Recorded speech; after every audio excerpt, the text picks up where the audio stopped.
Manchester United's new number 9 is a beast waiting to explode. Šeško! Benjamin Šeško. He's quick, he's strong. For a guy of his size, it's mental just how flexible and agile he is.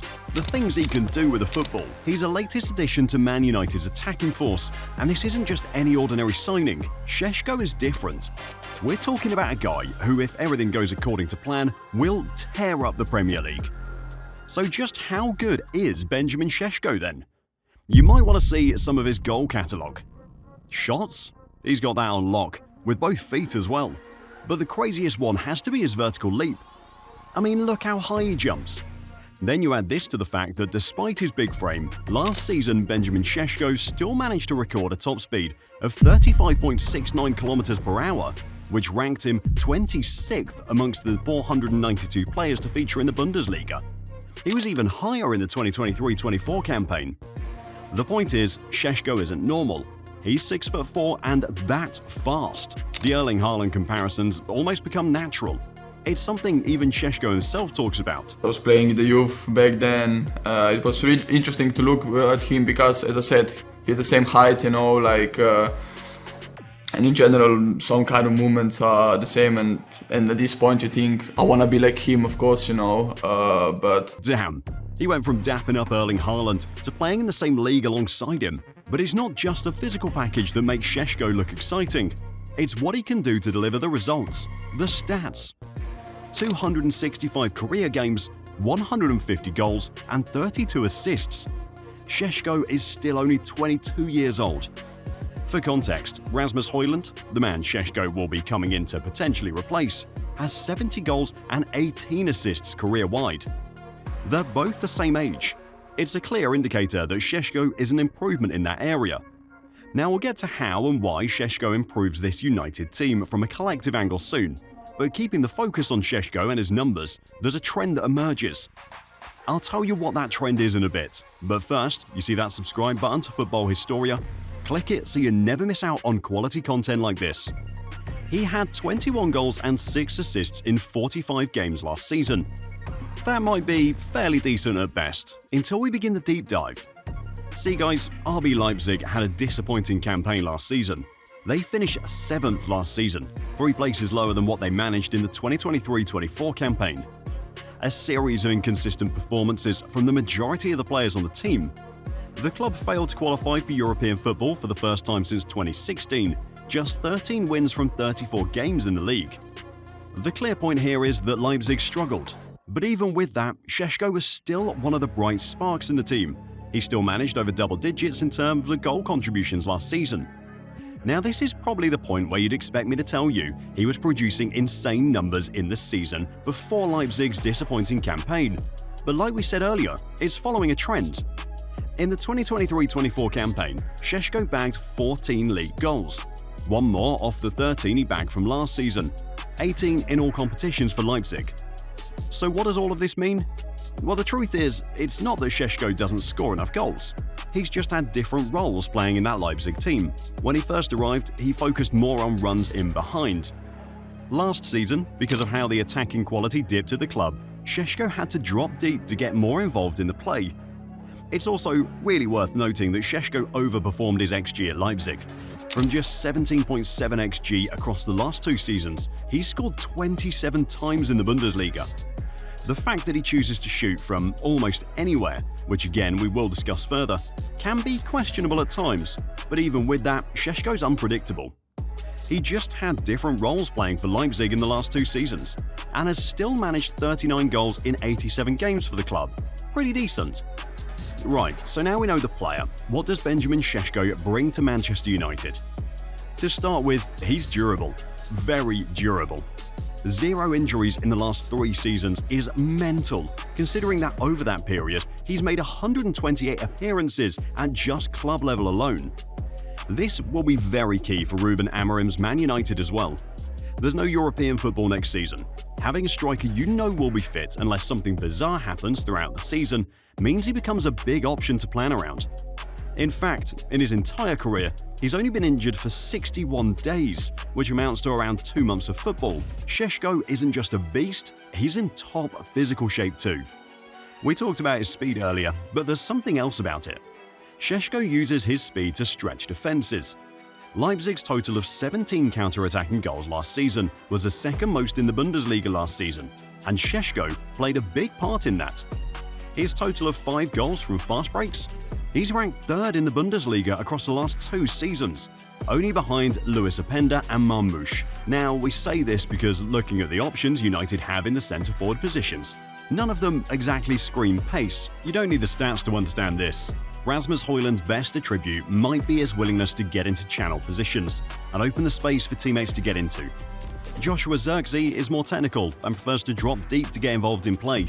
None of them have that threatening speed that Šeško does. I mean, this goal against Bayern Munich, for example? On the counter, the finish? Insane. Imagine him scoring that at Old Trafford. Might have taken the roof off the place. Then again, it's what Šeško can do with the ball that makes him a big upgrade to that United attack. On the ball, Šeško is slightly better than Joshua Zirkzee and miles clear of Rasmus Højlund in United's attack. See, there's the idea that Šeško can only operate in teams or games where he's got the space to run in behind, but that idea isn't true.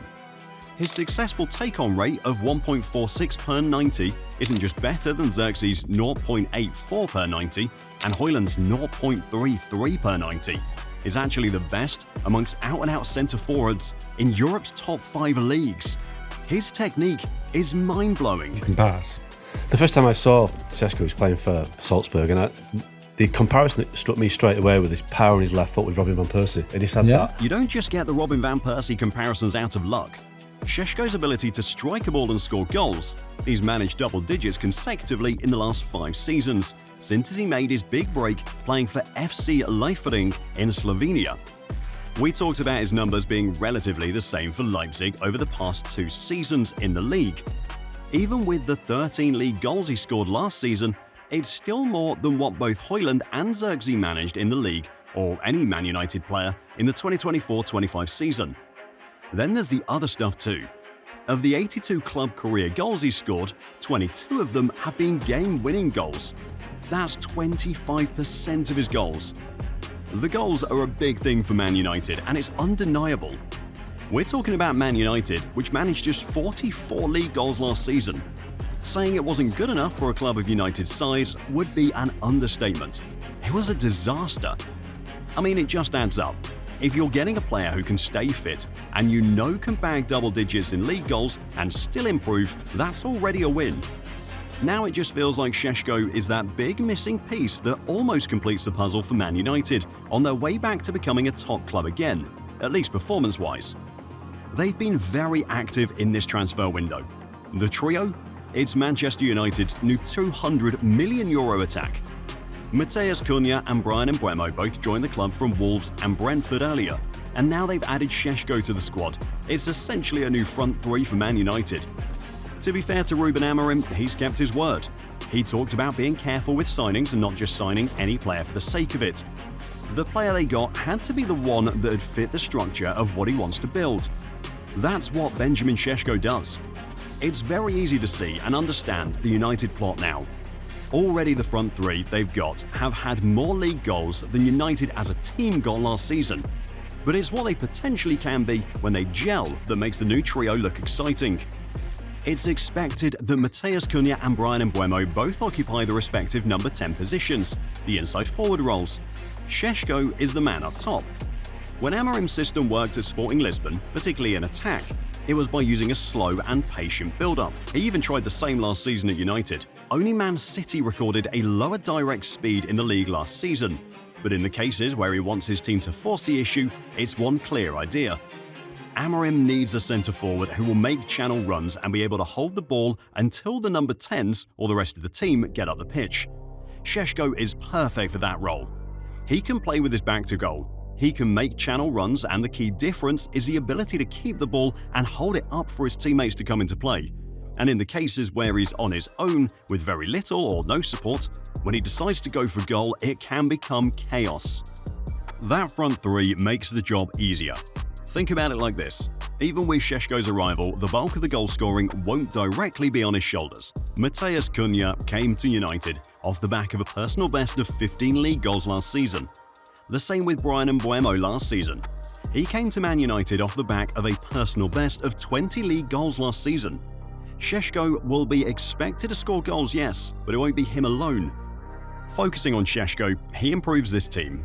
We talked about the channel runs being a big part of Rúben Amorim's system earlier. Credit to Rasmus Højlund, he showed the willingness to make those runs last season, but the issue with Højlund was how attacks always seemed to somehow break up at his feet.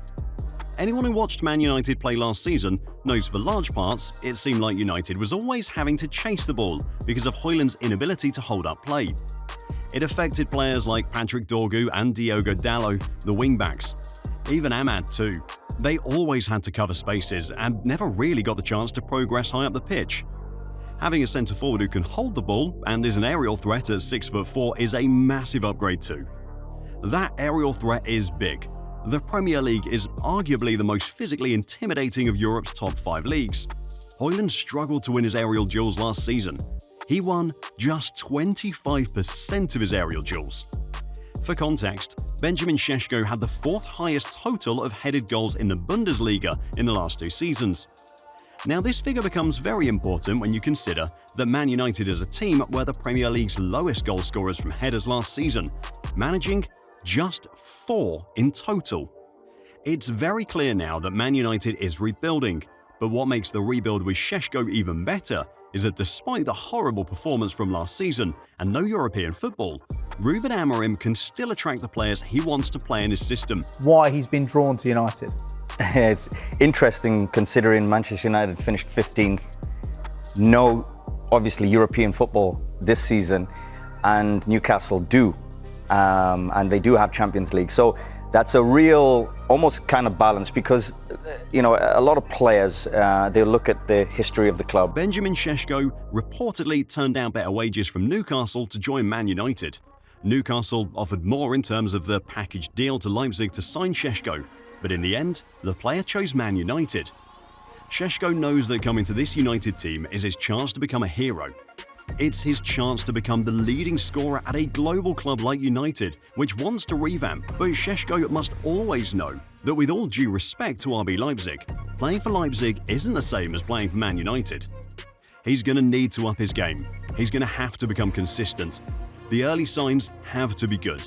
The Premier League and Man United combined are an unforgiving position. Unfortunately, players don't get the luxury of getting into a club and the time they need to settle anymore. It's the harsh truth. Šeško must know that if he's to succeed at Man United, given his price tag and the hype around him, he needs to start bagging goals and showing promising signs fast. Šeško is a major part of Rúben Amorim and Man United's problems solved, but on the whole, there's still more that needs to be addressed. From getting a new central midfielder to the Bruno Fernandes issue, click the next video to find out the big problems Rúben Amorim faces at Man United.